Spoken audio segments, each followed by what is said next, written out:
পাইছিলোঁ নিচাযুক্ত দ্ৰব্য বাহন কৰি এখন গাড়ী এইপিনে আহিব, সেইমতে আমি তেনেকুৱা সন্দেহযুক্ত গাড়ীখন আহোঁতে আমি আটক কৰিছোঁ। আটক কৰি যেতিয়া আমি তল্লাচী চলালোঁ, পুংখানুপুংখভাৱে তল্লাচী চলালোঁ, আমি ইয়াত 2423 বটল, প্ৰতিটো বটলত 100 ml আছিল কোডেইন কাপ চিৰাপ, যিটো বেন ছাবষ্টেঞ্চ, চাইকোট্ৰপিক ছাবষ্টেঞ্চ, সেইটো আমি পাইছোঁ, আমি জব্দ কৰিছোঁ।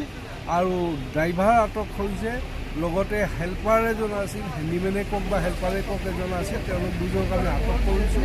আৰু NDPS এক্টমতে তেওঁলোকৰ বিৰুদ্ধে এতিয়া কেছ ৰেজিষ্টাৰ হৈছে আৰু তেওঁলোকৰ বিৰুদ্ধে যথোপযুক্ত আইনগত ব্যৱস্থা লোৱা হ'ব।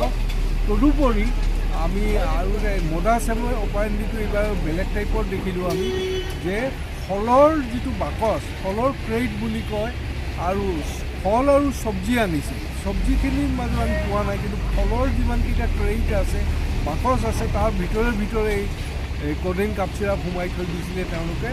গাড়ীখন আমি জনামতে যিমানখিনি আমি এতিয়ালৈকে জানিব পাৰিছোঁ, বৰপেটা ৰোডৰ পৰা আহি আছিল, বৰপেটা ৰোডৰ পৰা হাফলং হৈ শিলচৰ হৈ ত্ৰিপুৰা আগৰতলা গৈ আছিল। ড্ৰাইভাৰক আটক কৰা হ'ল, হেল্পাৰ আটক কৰা হ'ল, আইনগত সকলো ব্যৱস্থা লোৱা হৈ আছে। কিমান মাল আছিলে? কি ক'লে? 223 বটল কোডেইন কাপ চিৰাপ আছে, প্ৰতিটো বটলত এখন